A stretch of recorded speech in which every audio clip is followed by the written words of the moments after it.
भाजपा विधायक पति पर लगे प्रतिद्वंदी सरपंच उम्मीदवार के प्रस्तावक को अगवा करने का आरोप। पंचायत चुनाव के निर्वाचन के पहले ही विवादित मामले सामने आने लगे हैं। ऐसा ही एक मामला जिले के जनपद पंचायत बुढ़ार अंतर्गत ग्राम पंचायत टिकुरी में सामने आया है, जहां उम्मीदवार के प्रस्तावक को जैतपुर विधानसभा भाजपा विधायक के पति व उनके साथियों पर किडनैप करने का आरोप लगा है, जो कि सरपंच पद के दावेदार भी हैं। विधायक पति ने उनके ऊपर लगे सभी आरोपों को सिरे से खारिज करते हुए षड्यंत्र कर चुनावी रंजिश बताया है, जिसे अब कांग्रेस आड़े हाथों लेते हुए चुनावी मुद्दा बना रही है। जनपद पंचायत बुढ़ार अंतर्गत ग्राम पंचायत टिकुरी टोला निवासी राम प्रसाद सिंह सरपंच पद के उम्मीदवार पूरन सिंह के प्रस्तावक हैं, जिन्होंने कांग्रेसियों के साथ तहसील कार्यालय पहुंच रिटर्निंग ऑफिसर पंचायत चुनाव को आवेदन लिखित शिकायत करते हुए सरपंच पद के प्रतिद्वंदी जैतपुर विधानसभा भाजपा विधायक के पति राजेंद्र सिंह बबुआ पर शहडोल मुख्यालय स्थित विधायक भवन पर अपने साथियों से जबरन बुलवाकर अपने घर पर बंधक बनाकर रखने का आरोप लगाया है। साथ में उनका यह भी आरोप है कि बबुआ सिंह जबरन मुझसे एक स्टैंप पेपर में दस्तखत कराकर उसका गलत उपयोग किया गया है, जबकि मेरे द्वारा किसी भी कार्यालय में उपस्थित होकर कोई भी कागज प्रस्तुत नहीं किया गया। साथ ही उक्त लोगों द्वारा 1 किलोमीटर दूर एक दिन बाद रिहा कर किसी से कुछ नहीं बताने की धमकी दी गई। वहीं प्रस्तावक राम प्रसाद सिंह ने मांग की है कि इस कृत्य को करने वालों पर उचित कार्यवाही की जाए। आपको बता दें कि जनपद पंचायत बुढ़ार के ग्राम पंचायत टिकुरी जैतपुर विधानसभा क्षेत्र में आता है, जहां वर्तमान भाजपा विधायक मनीषा सिंह की ससुराल है, जिनके पति राजेंद्र सिंह बबुआ सरपंच पद के दावेदार थे। वहीं इनके प्रतिद्वंदी पूरन सिंह ने भी सरपंच पद के उम्मीदवार थे। दोनों ने सरपंच पद का नामांकन भरा था, लेकिन कागजात में कुछ कमी होने के कारण अभ्यर्थी पूरन सिंह का आवेदन निरस्त कर दिया गया, जिससे अभ्यर्थी राजेंद्र सिंह के साथ निर्विरोध की स्थिति निर्मित हो गई। लेकिन मामले की रिटर्निंग ऑफिसर पंचायत चुनाव को लिखित शिकायत आवेदन के बाद इस पर कार्यवाही की शिकायतकर्ता उम्मीद कर रहे हैं। वहीं इस पूरे मामले में विधायक पति सरपंच पद के उम्मीदवार राजेंद्र प्रसाद का कहना है कि उनके ऊपर लगाए गए सभी आरोप निराधार हैं। मेरी पत्नी विधायक है, इसलिए राजनीतिक द्वेष के चलते प्रतिद्वंदियों द्वारा षड्यंत्र कर चुनावी रंजिश के चलते इस तरह का कृत्य कर रहे हैं, जबकि गांव में आपसी सहमति से मुझे सरपंच पद के लिए निर्विरोध सरपंच पद के लिए चुनने का निर्णय लिया गया था। अब अचानक पूरन सिंह मेरे अगेंस्ट कैसे फॉर्म भर दिए और अब अनर्गल आरोप लगवा रहे हैं।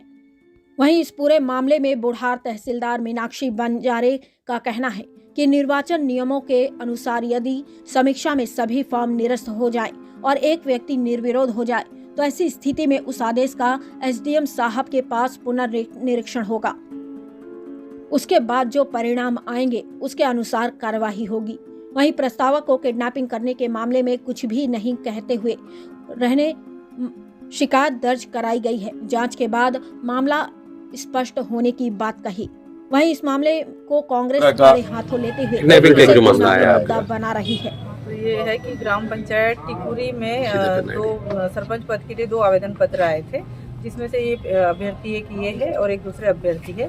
तो कल समीक्षा के दौरान जो है प्रस्तावक द्वारा एक शपथ पत्र में आवेदन के पेश किया गया, जिसमें उन्होंने कहा गया कि इनके हस्ताक्षर जो है जो आवेदन पत्र है, शपथ नाम निर्देशन पत्र है, उस पर उन्होंने हस्ताक्षर नहीं किए। इन्होंने शपथ पत्र इसके संबंध में दिया, जिसके आधार पर उसके हस्ताक्षर वास्तविक न होने के कारण जो इनके अभ्यर्थी थे उनका आवेदन पत्र निरस्त किया गया, जिसके कारण जो दूसरे अभ्यर्थी है वो निर्विरोध की स्थिति होगी। लेकिन उस वैसी स्थिति में भी निर्वाचन नियमों के अनुसार ये है कि अगर इस तरह की कंडीशन होती है कि अगर समीक्षा में सभी फॉर्म निरस्त हो जाए और कोई एक व्यक्ति निर्विरोध हो जाता है, तो वैसी स्थिति में हम उस आदेश का पुनरीक्षण करवाते हैं एसडीएम साहब से। फाइल एसडीएम साहब की तरफ हम भेज रहे हैं, पुनरीक्षण होगा। एसडीएम साहब उसमें अपना निर्णय देंगे कि मेरे द्वारा जो आदेश किया गया है वो गलत है या सही। अगर वो आदेश उनका गलत, मेरा आदेश गलत वो कर देते हैं, तो फिर इनका फॉर्म जो है वो एक्सेप्ट हो जाएगा। अगर मेरा आदेश सही माना जाता है तो फिर वो पंचायत निर्विरोध हो जाएगी। इनका किडनैपिंग का जो मामला है वो सही है? किडनैपिंग का मैं तो नहीं बता सकती किडनैपिंग हुई है कि नहीं। इन्होंने इस संबंध में थाने में रिपोर्ट दर्ज कराई है, जांच के पश्चात पता चलेगा किडनैपिंग हुई है या नहीं। कि जैसे मैं सरपंच पद के बना था, तो थोड़ा जोर से बोलिए। ये हमारे प्रस्तावक थे। तो जब यहाँ 2 दिन बाद पता चला कि हमारे प्रस्तावक गोल हो गए हैं, फ़ोन लगा रहे थे, पता ही नहीं चल रहा था कौन ले गया कैसे है। फिर हम कल आए यहाँ तो पता चला कि हमारा जो फार्म है वो निरस्त कर दिया गया, रिजेक्ट कर दिया गया। तो पता किए कि यहाँ फर्जी दस्तखत करवाया है राम प्रताप का, हमारे ऊपर लगा दिया गया कि पूरन स्वयं अपना फर्जी दस्तखत किया है, लेकिन मैं ऐसा किया ही नहीं हूँ। फिर पता कि हम लोग थाना में गए तो उसका रिपोर्ट भी लिखे, कम से कम कहाँ है गुमशुदा के लिए, कौन ले गया वो। तो ये फिर आज हम चले गए घर, तो ये अब सवेरे हमसे मिला है सर। जो आपके प्रस्तावक को ये किडनैप कर लिए थे? जी सर। अभी आज आप क्या करने ज्ञापन देने यहाँ तहसील में? शिकायत करने आए सर। आपका शुभ नाम? पूरन सिंह प्रस्त। हाँ बोलो। जरूरी जानकारी से घर में था, खेत से घर गया था, तो उसी समय पहुँचे कि तुमको बुलाया है सरपंच, किसी काम से जल्दी से जाएंगे, तुरंत आ जाएंगे। मैं कहा मेरे को नहीं है टाइम, मैं नहीं जाऊंगा। कौन बुलाया?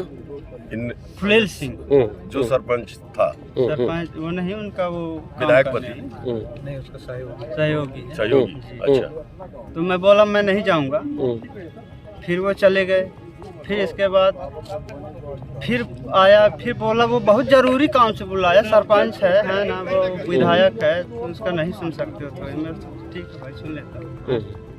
गया तो हो गया, अब ये दबाव होने लगा कि इसके तुम दस्तखत किए हो, ये है वो है, गांव से बढ़ के हो। हम तो गांव से बढ़ के नहीं हैं, गांव के हैं, तो इसको निरस्त करवाना है फार्म, जो उनसे सहयोगी हो, सरपंच करवाए हो।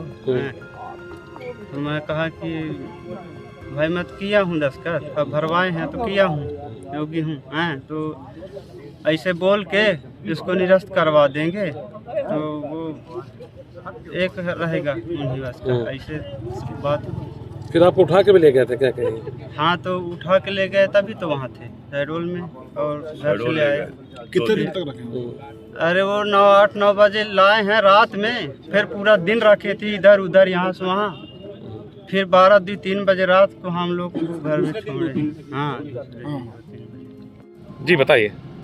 ये शहडोल जिले के जैतपुर विधानसभा जनपद बुढ़ार का मामला है, ग्राम पंचायत टिकुरी का। ग्राम पंचायत टिकुरी में जनप्रतिनिधि के रूप में सरपंच का चुनाव लड़ रहे पूरन सिंह के साथ अन्यायपूर्ण परिस्थितियां तैयार की गई वर्तमान विधायक मनीषा सिंह के पति द्वारा, जिनका कि राजेंद्र सिंह है, और राजेंद्र सिंह ही उसके पूरन सिंह के अगेंस्ट अभ्यर्थी भी हैं। तो दोनों, राजेंद्र सिंह को ये फ़ायदा है कि पूरन सिंह का फॉर्म रिजेक्ट हो जाएगा तो वो निर्विरोध हो जाएंगे। ये सीधे सीधे प्रजातंत्र की हत्या है। इस आदिवासी अंचल भोले भाले इलाके में इस प्रकार की स्थिति को तैयार करना, जिस तरह से राम प्रसाद जी ने, जो प्रस्तावक हैं वहाँ के, राम प्रताप सिंह जो पूरन सिंह के प्रस्तावक हैं, उन्होंने जब वो गायब हुए तो पूरन सिंह ने शिकायत भी जैतपुर थाने में की, और पूरन सिंह आके बताया कि मुझे बलपूर्वक यहाँ से उठा लिया गया और शहडोल के राम प्रताप को शहडोल ले जाकर विधायक भवन में, जहाँ विधायक का निवास है, वहाँ रखा गया और अनर्गल दबाव डाला गया। सीधा साधा व्यक्ति, अपना आदिवासी व्यक्ति इस दबाव में आ गया और तमाम तरह की परिस्थितियां ये वर्तमान। आज ये हमने शिकायत तहसीलदार मैडम से की है कि उसको निष्पक्ष न्याय मिले। ये भाजपा विधायक मनीषा सिंह के पति, भाजपा विधायक मनीषा सिंह के पति राजेंद्र सिंह बबुआ द्वारा इस तरह की कार्रवाई की गई अपने सहयोगियों के द्वारा। जो भी आरोप मेरे ऊपर लगाए जा रहे हैं ये पूर्णतः निराधार हैं। इस संबंध में मुझे न कोई जानकारी है, क्योंकि राजनीतिक व्यक्ति होने के नाते मेरी धर्म पत्नी श्रीमती मनीषा सिंह भारतीय जनता पार्टी से विधानसभा जैतपुर से विधायक हैं। तो एक षड्यंत्र के तहत ये सब मामला उछाला जा रहा है, और आप लोगों को मैं बताना चाहता हूँ कि संपूर्ण ग्राम पंचायत से एक राय में संपूर्ण ग्रामवासियों के द्वारा ये निर्णय लिया गया कि पूरी की पूरी ग्राम पंचायत एक वार्ड से लेकर सरपंच पद तक का निर्वाचन निर्विरोध रूप से किया जाए, जिसमें जितने भी दावेदार थे सभी ने उनकी बातों को स्वीकार कर इस चीज़ को माना, और उसी तारतम्य में हम चुनाव मैदान पे थे। अब पता नहीं बीच में श्री पूरन सिंह जो कि मेरे ऊपर आरोप लगा रहे हैं, वो कैसे किसके कहने पे ये फॉर्म भर दिए, किनकी सहमति है, किनका समर्थन है, इस संबंध में मुझे जानकारी नहीं है। और चूंकि आज मुझे पता चला कि आपके ऊपर ऐसा आरोप लग रहा है, तो मैं आपको पुनः कहता हूं कि ये पूरा आरोप जो है निराधार है, मनगढ़ंत है। और अगर प्रशासन को ये लगता है कि इस पे जांच होनी चाहिए तो वो बिल्कुल स्वतंत्र रूप से जांच करे, दूध का दूध पानी का पानी हो जाएगा। उनके प्रस्तावक किसके दबाव में गए या फिर गांव वालों के दबाव में आए कि ये गांव की हित की बात होगी कि मैं अपना समर्थन वापस लूं, या प्रस्तावक थे या नहीं थे, इस संबंध में मुझे कोई जानकारी नहीं। प्रस्तावक ने एक एफिडेविट भी दिया था क्या पहले? मुझे जो जानकारी है कि वो स्पुतनिक के टाइम पे प्रस्तावक के द्वारा आरओ रिटर्निंग ऑफिसर के समक्ष स्वयं उपस्थित होकर एक शपथ पत्र दिया गया है, जिसमें उन्होंने स्वीकार किया है कि ये जो भी प्रस्तावक के रूप में हस्ताक्षर हैं वो मेरे नहीं हैं।